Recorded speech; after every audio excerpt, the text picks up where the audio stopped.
আমরা যে সব কিছু পানির তলের মধ্যে ডুবিয়া আমরা যে ক্ষতিগ্রস্ত হয়েছি, এই ক্ষতিগ্রস্ত মধ্যে এখনো এই আশঙ্কার মধ্যে আমরা জীবনযাপন করতেছি। আর এখন পর্যন্ত ওখানে এতটুকু পানি, এই পানি যে রাত্রেবেলা যে আশঙ্কার মধ্যে আছে, কি অবস্থা পরিস্থিতি দাঁড়ায় একথা আল্লাহ ভরসা ছাড়া আর কেউ জানে না। আমরা এই দুর্ভোগের শিকারের মধ্যে প্রতিটা বছরে বছরে এইরকম ওই পরিবার পরিজন লিয়া আপাতত আমরা আশ্রয় কেন্দ্রের মধ্যে আছি, বউ বাচ্চা সবরে লিয়া। আর পরবর্তীতে কি অবস্থা এই আশ্রয় কেন্দ্র জায়গা নাই, আশ্রয় কেন্দ্র পুরা ফুল হয়ে গেছে।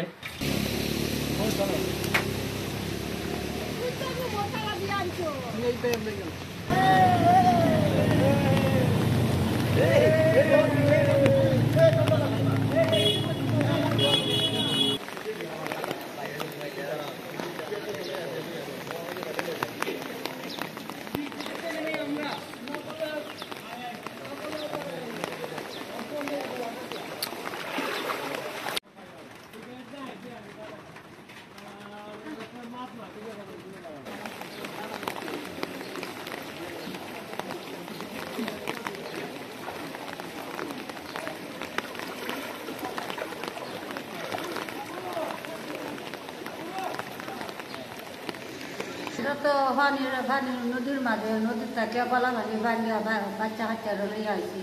কালকে থেকে আমরা সেটা ওখানে টানাই না, আমরা অনেকে দেখি আমরা বুড়া বেটে নিয়ে থাকতে পারি না, বাচ্চা বলে থাকতে দিবে বলে দুয়ারে বানিয়ে লয়ে গেছে রোজগার নাই বুজগার নাই বুড়ি বুড়ি বুড়িটা এটা লইয়াতে আমরা আইয়া কলেজে ধান পাকাতে আইয়া কলেজে স্কুলে আইয়া আমরা ধান রক্ষা হইলাম।